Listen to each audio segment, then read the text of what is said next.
선한 왕이 있었는데 그 왕에게는 고민이 있었어요. 그 고민은 뭔가 백성들이 점점 게을러지고 타성에 젖어 생활하는 것이 너무나 안타까웠습니다.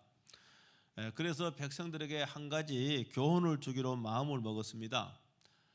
왕언이 사람이 많은 사람이 왕래하는 대로 한복판에 큰 바위를 갖다 놓고 길을 막아 버렸습니다.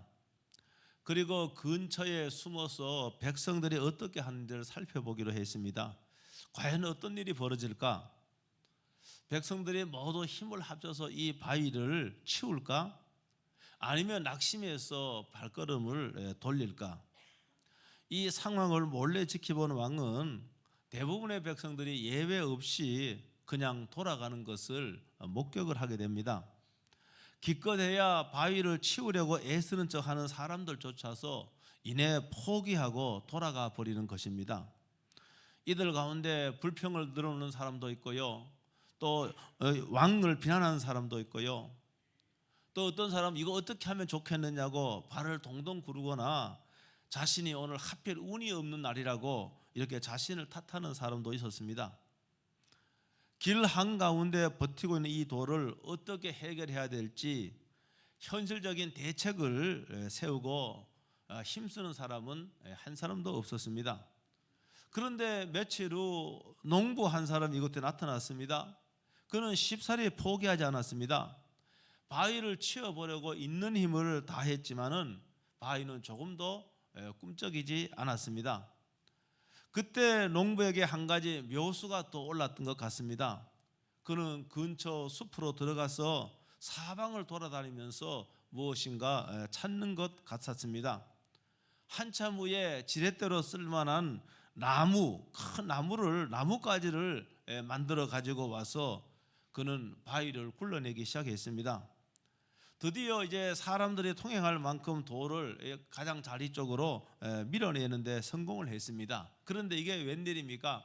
바위 밑에는 금이 가득한 주머니와 함께 임금이 쓴 그 메시지 쪽지가 있었습니다.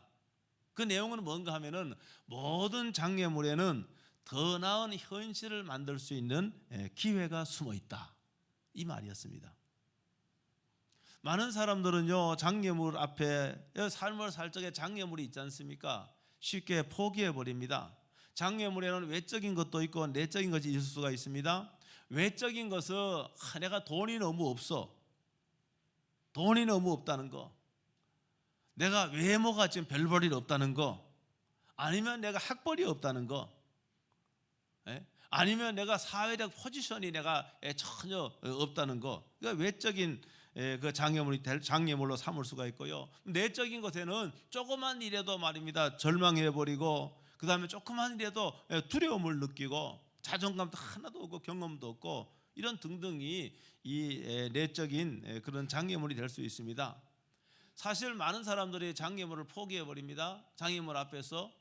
그러나 그렇지 않는 사람도 있다는 것을 우리가 알아야 됩니다. 여러분, 삶의 장애물 속에는 반드시 기회가 있다는 것을 잊지 말아야 됩니다. 오늘 이 본문의 주인공이 누군가 여러분 잘 알고 있는 요셉입니다. 어떻게 보면 창세기는 요셉에 관한 내용이 가장 많습니다. 요셉이 창세기의 주인공 같습니다. 요셉은 정말로요, 우리가 생각하기에는 파란만장한 그런 삶을 살았습니다. 그의 삶은 천국과 지옥을 오고 가는 그런 삶이었습니다. 그는 족장이었던 야곱의 가장 사랑받는 아들로 태어났습니다. 다른 형제들과는 달리 채색 옷을 입힐 정도로 아버지의 사랑을 독차지했습니다. 그런데 이것이 형제들로부터 미움과 질투를 받게 했습니다. 한 번은요, 요셉이 꿈을 꾸고 이 꿈을 부모와 형제들에게 다 말했습니다. 형님들 한번 보세요. 하루는 제가 밭에서 곡식단을 묶고 있는데 형님들의 곡식단이 일어나서 내 곡식단에 절을 하더이다, 이렇게 꿈을 자랑스럽게 이야기했습니다. 그리고 해와 달과 11별이 절하는 꿈을 꿨다고 말하자 형제들은 분노했습니다. 왜 그런가 하면 이 꿈은요, 뭡니까? 아니 내가 동생이 너를 섬겨야 되느냐고, 우리 모든 가족이 너를 섬겨야 되느냐고, 이렇게 하면서 분노를 했습니다. 여러분 일반적으로 우리가 꾸는 꿈은요 얕은 수면, 렘 수면이라고 그러죠. 렘 수면에서 꿈을 꿉니다. 이 꿈은 뭔가 우리의 경험과 연관된 겁니다. 우리의 경험들 조각조각들이 아주 비논리적으로 꿈으로 나타납니다. 그러니까 이 꿈에는요 논리도 없고요, 그 다음에 합리성도 없습니다. 막 뒤죽박죽이 되어 있습니다. 이게 우리가 보통 꾸는 그런 꿈입니다. 그런데 요셉이 지금 이 꾼 꿈은요, 이런 우리가 렘 수면, 얕은 수면에서 꾸는 이런 꿈이 아니었습니다. 하나님께서 계시로 주신 꿈이었습니다. 구약 시대 때는 정경이 없었기 때문에 이런 꿈을 통해서 하나님께서 계획을 알려주곤 했습니다. 야곱은요 요셉의 면전에서는 그를 나무랐지만 성경에 보면은 요셉의 형들과는 달리 그 말을 마음에 간직했다라고 되어 있습니다. 요셉의 입장에서 보면은 이 꿈은요 여느 때의 그런 여느 때의 일반적인 꿈과는 확연히 달랐습니다. 꿈이 너무도 생생했습니다. 꿈이 너무도 분명했습니다. 꿈이 너무도 구체적이었습니다.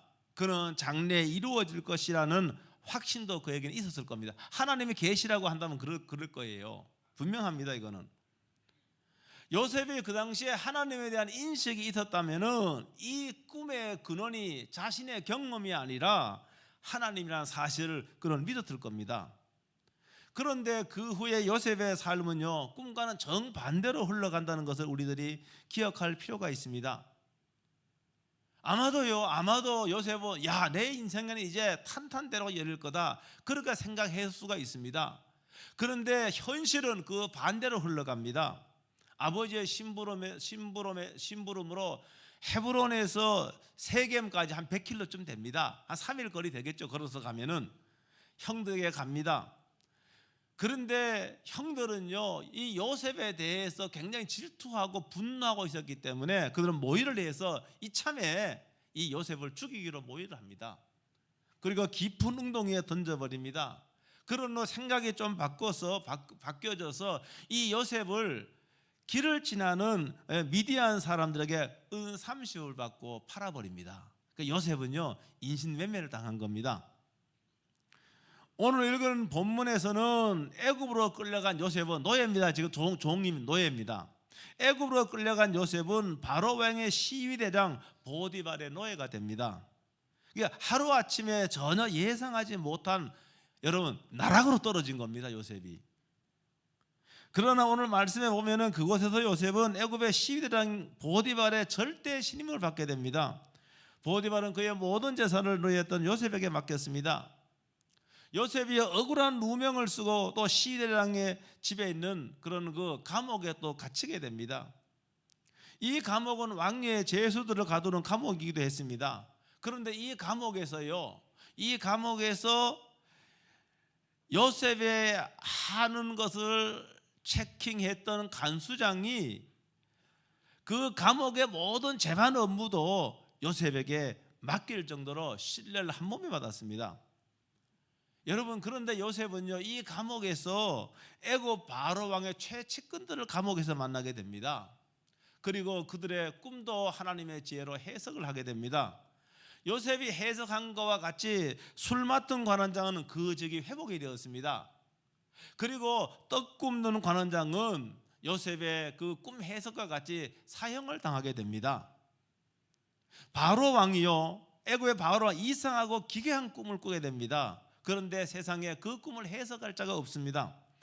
이때 술 맡은 관원장이 감옥에 있을 때 일이 생각이 나서 바로 왕에게 요셉에 대해서 이야기를 합니다. 이때 요셉은 바로 왕에게 왕의 꿈을 시원하게 해석을 해줍니다. 바로 왕이 꾼 꿈은 앞으로 닥칠 미래에 대한 일이었습니다. 큰 풍년과 또 큰 흉년에 관한 꿈이었는데 요셉은 그 일을 맡아서 애굽의 국무총리가 됩니다. 애굽의 나이가 30세였다고 창세기 41장 46절을 말하고 있습니다. 형들에 의해서 인신매매가 된 후 13년 만에 세계적인 대제국인 애굽의 국무총리가 되었습니다. 오늘 이 말씀은요 요셉이 최고의 자리까지 올 수 있었던 최고의 자리까지 오를 수 있었던 것은 첫 번째는 따라합니다. 하나님께서 요셉과 함께 하셨기 때문이다. 여러분 하나님께서 요셉과 함께 하셨기 때문입니다. 하나님이 요셉과 함께 하셨기 때문에 그의 하는 모든 일을 형통케 했다고 성경은 말하고 있습니다. 둘째는 요셉은 어느 곳에 있든지 여러분 노예든 아니면 감옥의 죄수에 던져지든 그 있던 위치에서 포기하지 않았습니다. 하나님이 나와 함께 하시기 때문에 그는 포기하지 않고 여러분 굳은 일, 소소한 일, 작은 일을 할지라도 최선을 다했다는 걸 믿으시길 주의 이름으로 축복합니다. 성경은요 엄청나게 많은 구절이 하나님이 저와 여러분과 함께 한다고 이렇게 말씀하고 있습니다. 고린도서 3장 16절은 이렇게 말씀하고 있습니다. 다 같이 한번 읽어보겠습니다. 시작.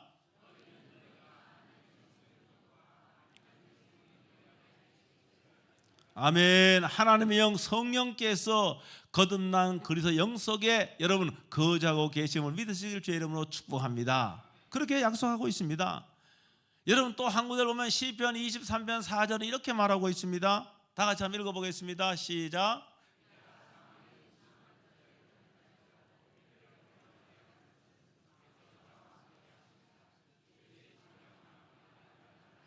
아멘. 여기 사망의 음침한 골짜기다. 사망의 음침한 골짜기, 바로 죽을 것 같은 죽음과 다를 바 없는 인생의 장애물, 그 다음에 시련, 여러분 암초를 만난 겁니다.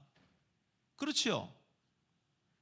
그런데 하나님이 나와 함께 하시기 때문에 여러분 하나님의 사망의 음침한 골짜기를 지날 때도 하나님은 나와 함께 하신다는 거 믿으시길 여러분으로 축복합니다.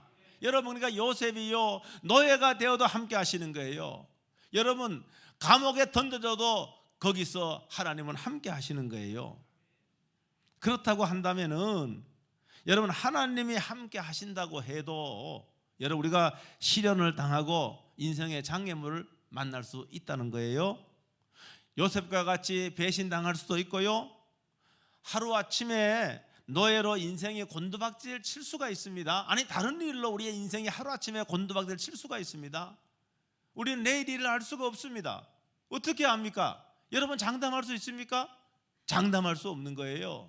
내일을 우리는 알 수 없어요. 요셉은 하나님이 함께 하셨음에도 불구하고 형들에게 배신을 당하고 여러분 노예로 팔려갔습니다. 그러므로 하나님이 우리와 함께 하셨기 때문에 여러분 어떤 상황에 있든 우리는 낙심하거나 포기해서는 안 된다는 말입니다. 아마도 요셉은 하나님의 계시를 받았기 때문에 아까 제가 말한 것 같이 내 인생은 탄탄대로야 그렇게 생각할 수도 있었습니다. 그러나 뜻밖의 노예로 팔려가는 여러분 인생의 암초를 만난 겁니다.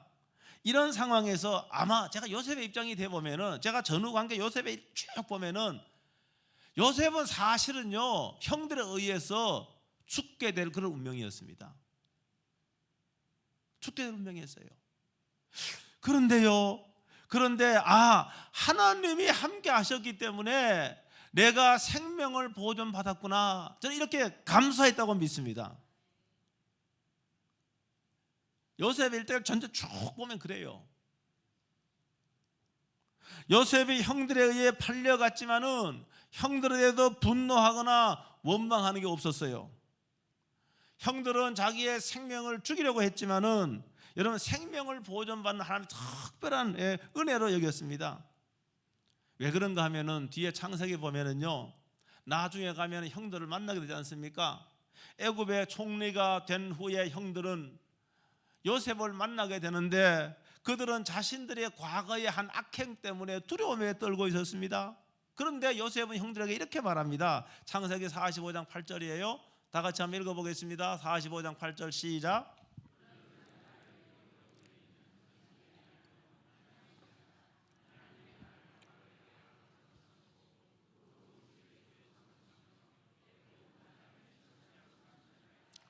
애굽으로 나를 보낸 것은 형님들이 아니고 하나님이시라고 이렇게 말합니다.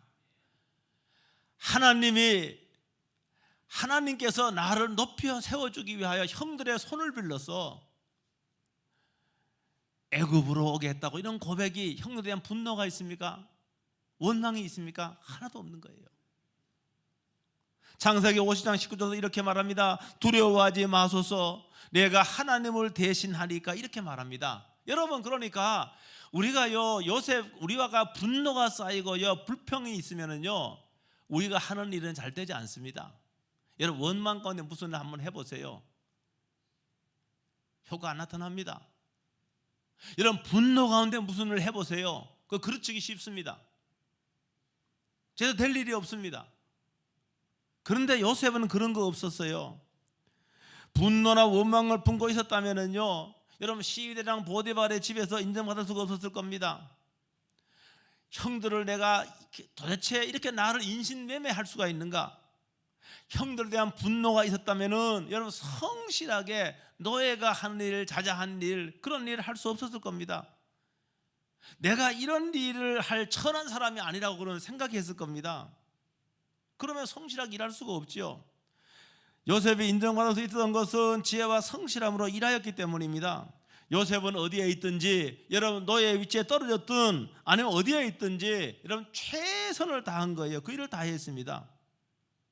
어떤 위치에 있든지 포기하지 않고 최선을 다해서. 왜냐? 하나님이 함께 하시기 때문에 그런 거예요. 여러분, 그러니까 하나님이 나와 함께 하신다라고 하는 그런 믿음과 확신이 있으면 최선을 다하는 거예요. 사람이 누구가 보든 안 보든 뭡니까? 내가 하나님 앞에서 살고 있기 때문에 하나님 앞에서 하는 일로 여기고 생각한다는 말이죠. 우리들의 목적으로 삼는 그 일을 이루기 위해서는요, 여러분, 내키지 않는 일을 할 때 많습니다. 어떻게 해요? 세상살이가 내가 원하는 일만 하겠습니까? 그렇지 않습니다. 내가 원하지 않는 일도 할 수밖에 없는, 여러분, 그게 얼마나 많습니까? 교회도 마찬가지입니다. 여러분, 교회도 여러분, 내가 내키지 않는 일도 때는 순종함으로 해야 될 때가 있는 거예요. 그런 일이 너무너무 많습니다. 요셉은요, 아버지의 사랑만 받았지 힘든 일을 해봤습니까? 고된 일을 해보지 않았습니다. 그러나 노예가 돼 육체적으로 힘든 일, 한 번도 해보지 않는 일, 마냥 좋아서 그 일을 한 것은 아닌 것 같아요. 야, 내가 이 일 너무 좋다, 그건 아니었던 것 같아요. 내가 비록 한 번도 해보지 않는 일이고, 이건 노예가 하는 일이지만은 하나님이 나와 함께 하시기 때문에 내가 이 일을 하기를 간절히 원하지는 않지만은 그래도 거기 있으면 최선을 다해서 성실함으로 그 일을 했다는 게 저는 믿어지더라고요. 대충 하지 않았습니다. 물론 그 일이 이름이라고 번듯한 일이 아닙니다. 노예가 하는 일이니까요. 큰 일도 아니었습니다. 작은 일이었습니다. 소소한 일이었습니다. 그러나 성실하게 일을 다했습니다. 이런 요셉의 모습이 주인의 눈에 띄었고요, 믿음과 신뢰를 준 것은 당연한 겁니다. 요셉은 어느 곳이든 자신 있는 곳에서 포기하지 않고 최선을 다했습니다. 이와 같이 꿈과 비전이 분명한 사람은 포기하지 않고 어디에 있든지 무슨 일을 하든지 거기서 최선을 다하는 거예요. 노예로 전락해도요, 아니 깊은 감옥에 던져져서도 거기서 반전의 기회가 이런 사람에게 오는 거예요.